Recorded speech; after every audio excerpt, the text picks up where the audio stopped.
you. Thank you so much. You guys are amazing. Thank you so much.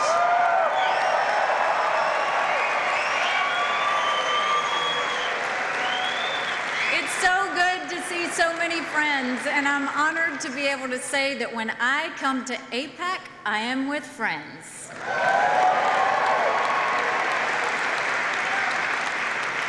You know, at the United Nations, we sometimes don't have many friends. I remember last year when we had the vote about America's principled opposition to the Castro dictatorship in Cuba. The vote went against us, 191 to 2. The only two no votes, you guessed it, were the United States and Israel.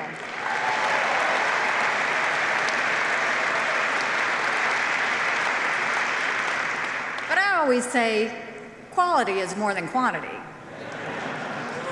Shortly after the 2016 election, President-elect Trump called me to talk about serving in his administration. We had a meeting at Trump Tower, and we had some good discussions about a variety of issues. Long story short, his team called me a couple of days later and said he'd like me to serve as ambassador to the United Nations.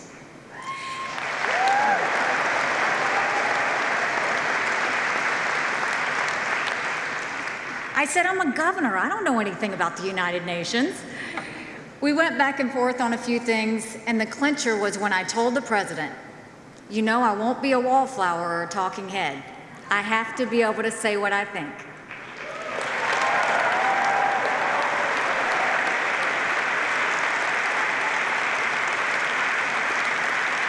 Without any hesitation, President Trump said, Nikki, that's exactly why I want you to do this.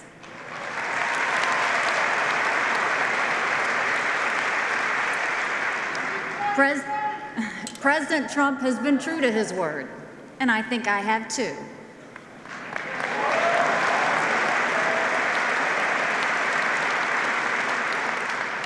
Some of you might have seen that the top Palestinian negotiator, Saeb Erekat, recently had some advice for me. He told me to shut up. Mr. Erekat, I will always be respectful, but I will never shut up.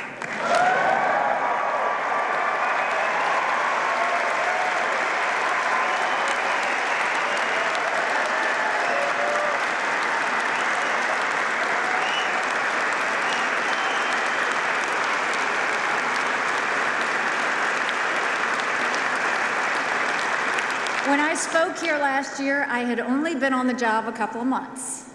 Now it's a year later, and I know a lot more than I knew a year ago. But as I've learned more about how the UN operates, something else has become really clear. It is important to know as much as possible about every country's needs and views. But that's not the most important part of the job. The most important thing is to not be afraid to stick with the fundamental principles, even when they go against entrenched customs.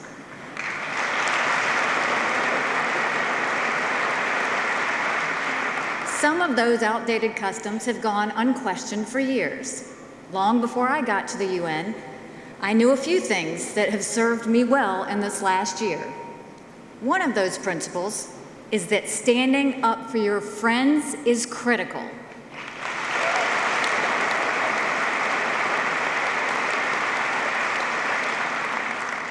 So on my first day on the job, I chose to reach out to ambassadors from 4 countries. I called the British and French ambassadors because they are our closest allies on the Security Council. I called the ambassador from Ukraine because I wanted to reassure him that America would not waver in standing up for Ukraine against Russian aggression.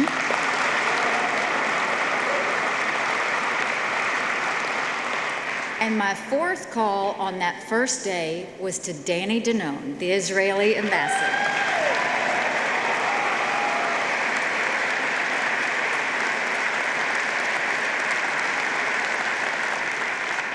Just about a month before I arrived, the United States allowed Resolution 2334 to pass. It was a shameful day for America.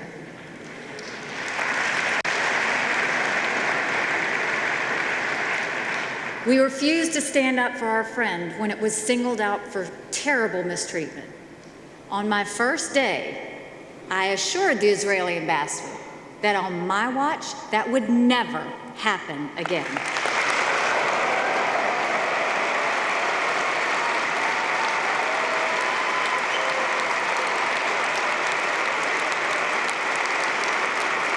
And I'm proud to say it has not happened again.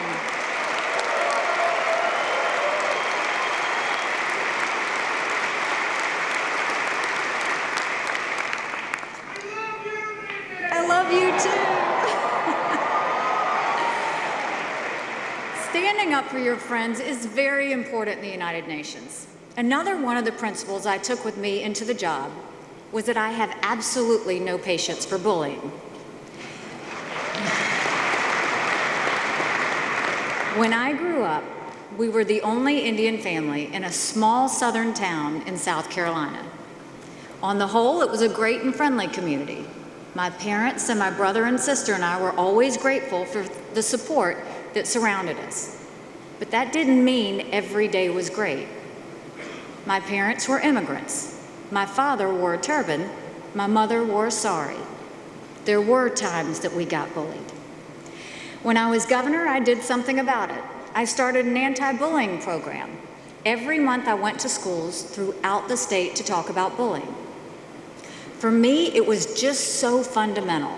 You don't pick on someone just because they look different than you. You don't pick on someone just because they think differently than you, or because you can.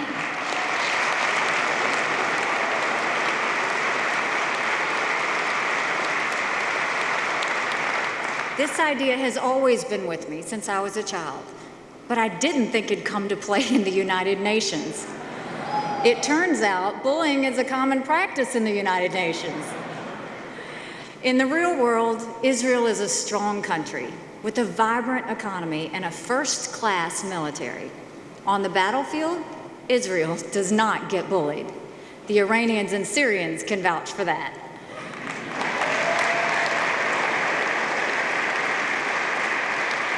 But the UN is a different story. At the UN and throughout the UN agencies, Israel does get bullied. It gets bullied because the countries that don't like Israel are used to being able to get away with it. Well, just like when I was that little girl in South Carolina, that just doesn't sit well with me.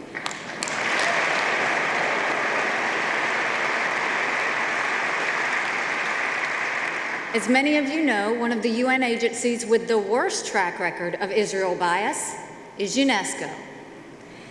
Among many other ridiculous things, UNESCO has the outrageous distinction of attempting to change ancient history. UNESCO recently declared one of Judaism's holiest sites, the Tomb of the Patriarchs, as a Palestinian heritage site in need of protection from Israel. That was enough. 10 months into this administration, the United States withdrew from UNESCO.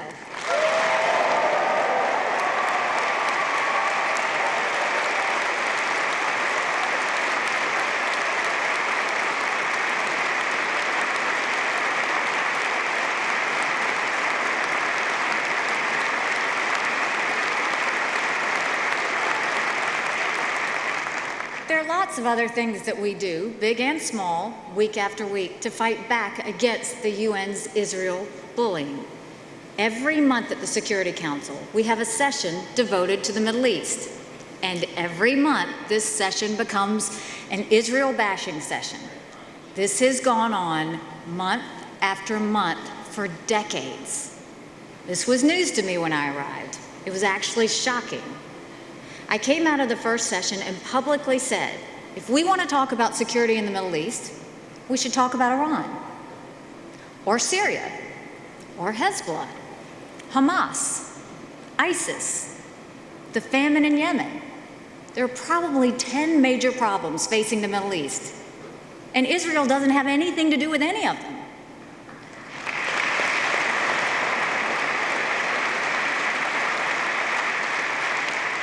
Just about every month since then in the Middle East session, I have spoken about something other than Israel. I can't say that we've solved the problem, but I can say that several other countries have followed our lead. What used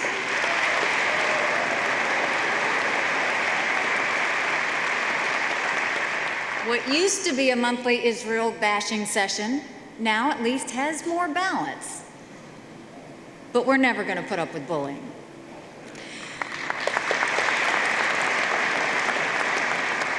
There's one more principle I knew before I arrived at the UN. Like most Americans, I knew what the capital of Israel was.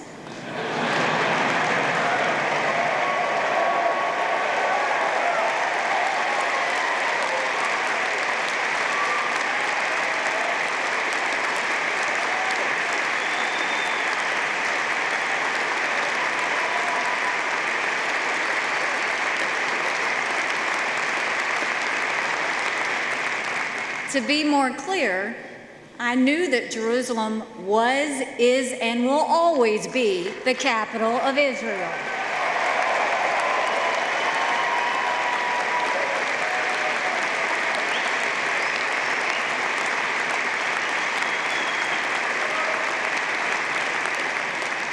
This is not something that was, I love you too. This was not something that was created by the location of an embassy. This is not something that was created by an American decision. America did not make Jerusalem Israel's capital.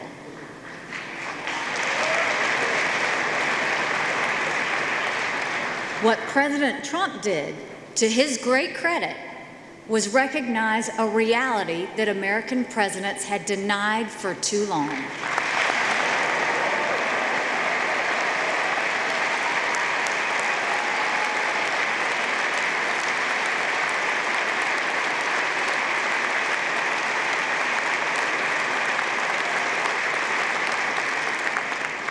Jerusalem is the capital of Israel. That's a fact.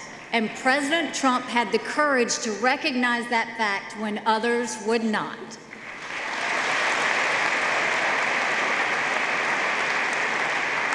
Sometime in the future, the day will come when the whole world recognizes that fact.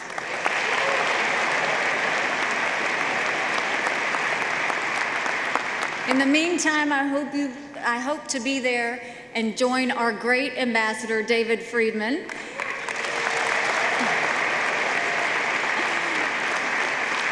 on the day when we open our brand new American embassy in Jerusalem.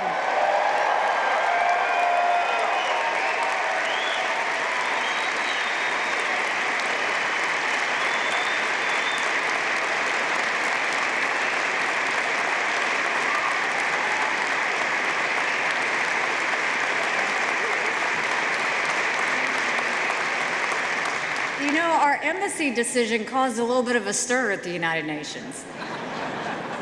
In the Security Council, almost exactly 1 year after the United States shamefully abstained when the Council attacked Israel with Resolution 2334, I had the great honor of casting my first American veto.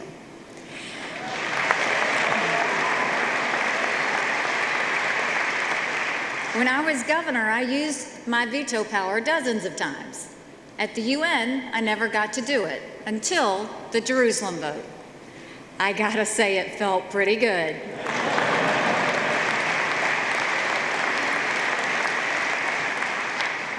The next week, the Jerusalem issue was brought before the UN General Assembly. We lost that vote, but to many people's surprise, 65 countries refused to go against us.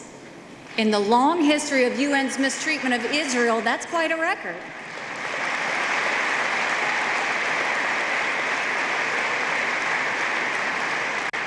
And we're not forgetting that vote.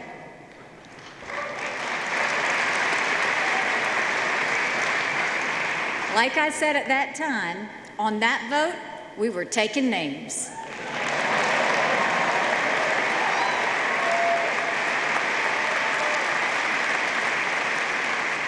Last week, I took a trip to Guatemala and Honduras.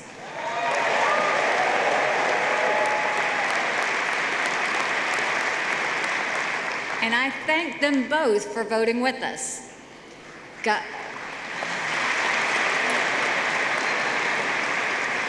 God bless Guatemala. They even joined us in moving their embassy to Jerusalem.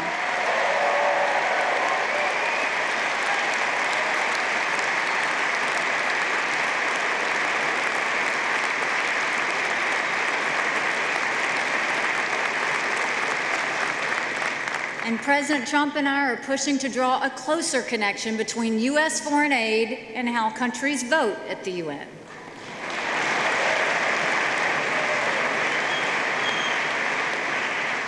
UN votes should never be the only factor in our foreign aid decisions. We have many interests that go beyond the UN, but they should be one of the factors, and we are determined to start making that connection.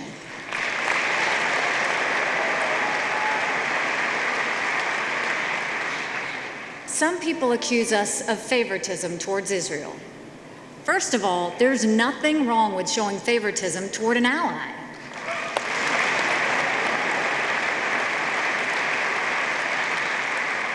That's what being an ally is all about. But this is really not about favoritism.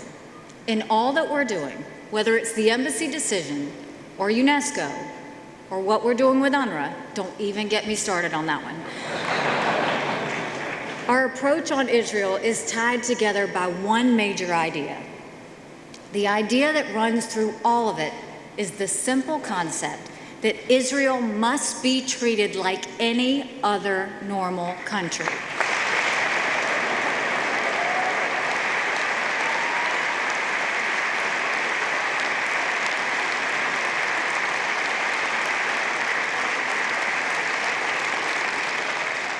We will continue to demand that Israel not be treated like some sort of temporary provisional entity.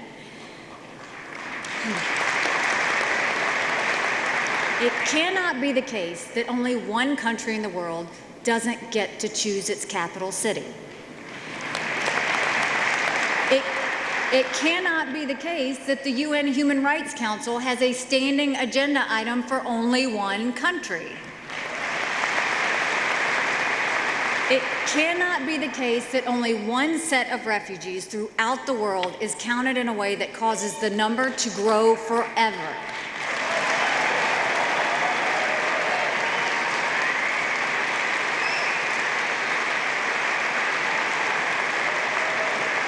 It cannot be the case that in an organization with 193 countries, the United Nations spends half of its time attacking only one country.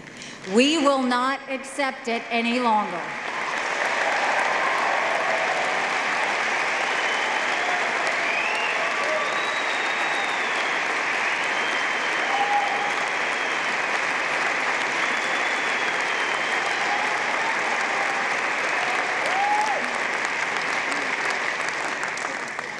And you know what? That demand is actually a demand for peace. The UN's bias against Israel has long undermined peace by encouraging an illusion that Israel will just simply go away. Israel's not going away.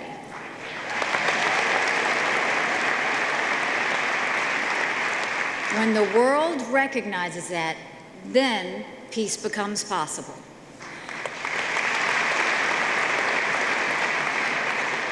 It becomes possible because all sides will be dealing with realities, not fantasies. And when we deal with realities, then reasonable negotiated compromises can prevail over absolutist demands. Thank you so much for the support that you have continued to show me.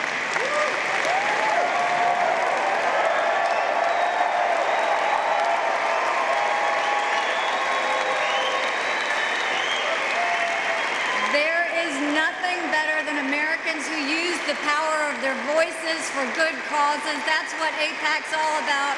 It's been great being with all of you. God bless you. Thank you very much.